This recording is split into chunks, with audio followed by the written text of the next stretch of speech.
It's an image never before seen in American history, a mugshot of former President Donald Trump, released overnight by the sheriff's office in Fulton County, Georgia.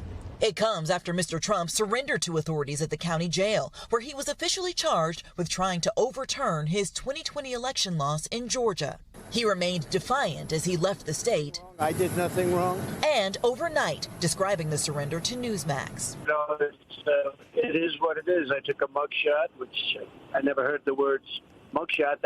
Didn't teach me that at the Wharton School of Finance. Now, the former president is trying to turn the unprecedented photo into a political asset. His campaign is selling mugshot T-shirts with the caption, "Never Surrender," and posting the image on X, formerly known as Twitter.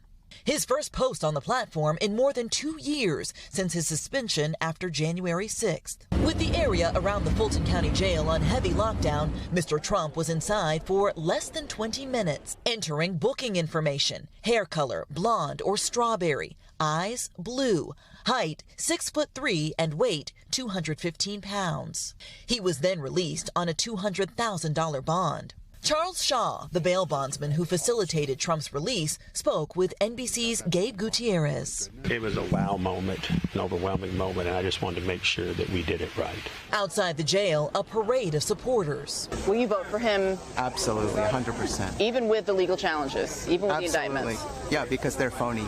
This morning, 17 of the 19 total co-defendants, including Mr. Trump, have turned themselves in ahead of today's deadline set by DA Fani Willis, including former White House Chief of Staff Mark Meadows, seen here in a mugshot of his own. This morning, the GOP frontrunner surrender is making waves on the campaign trail. Florida Governor Ron DeSantis in Iowa asked if Trump's legal troubles will overshadow the primary race. If Republicans let it overwhelm, then it will. But we don't have to let it overwhelm.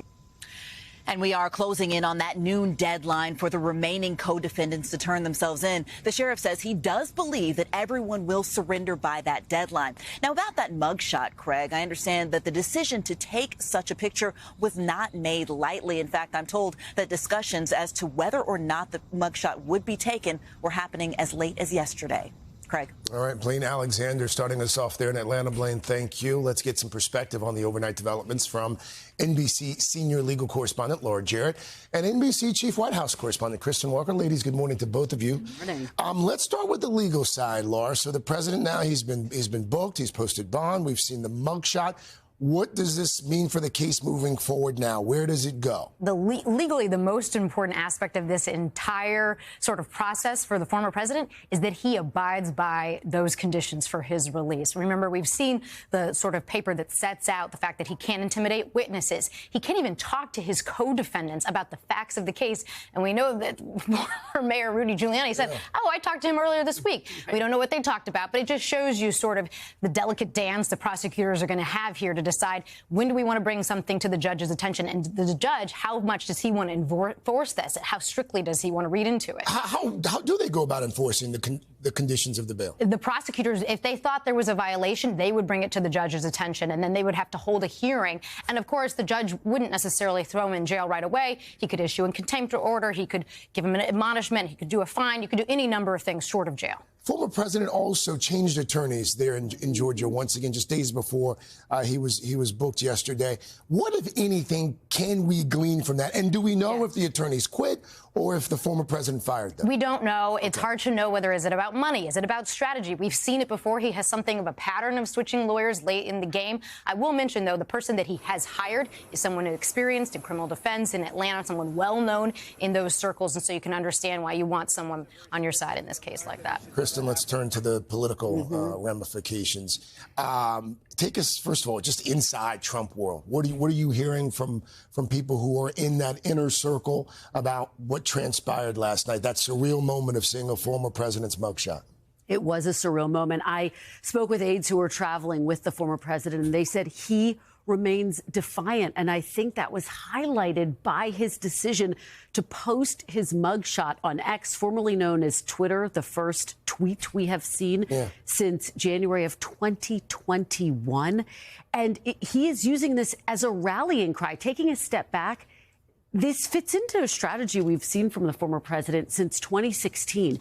He is making the case, it is him and his supporters against the establishment, that he is taking on the machine for them. So politically speaking, this is compelling, but if you talk to some of those in his inner circle, they say, look, there's some political concern as well. Georgia is a key state that he would all but certainly need if he wants to win re-election in a general election campaign. And while his core supporters love these images and they're going to rally around these images, it could be counter and it could have the opposite effect for independents, for example, those critical voters who would make all the difference in a general election. I mean, I think some folks probably thought that the first impeachment or the second impeachment might dent his popularity among primary voters. That didn't seem to have the effect. I think folks thought maybe after the first, second, maybe even third arrest.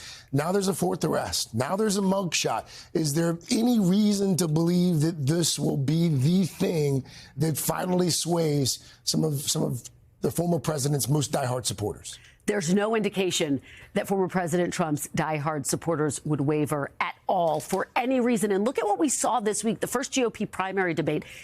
His Republican challengers were asked, would they still support him if he was convicted of a crime? This extraordinary moment where 6 out of 8 of his challengers on the stage raised their hands. His allies in Congress are vowing to investigate Connie Willis, the DA. So it's very hard to see that this would have an impact in the primary. But again, in the general election, it's potentially a different story. Really quickly, Laura, last question. Of the 4 cases the former president now faces, the case in Mar-a-Lago, the hush money case here in New York, the special counsel's case in D.C., of the 4, from a legal standpoint, where is he most vulnerable? The mishandling of classified documents is the one to watch, because that's the one where you have a cooperator, and that's what makes it different. Laura Jarrett, Kristen Welker, ladies, thank you both. Have a great weekend. You too.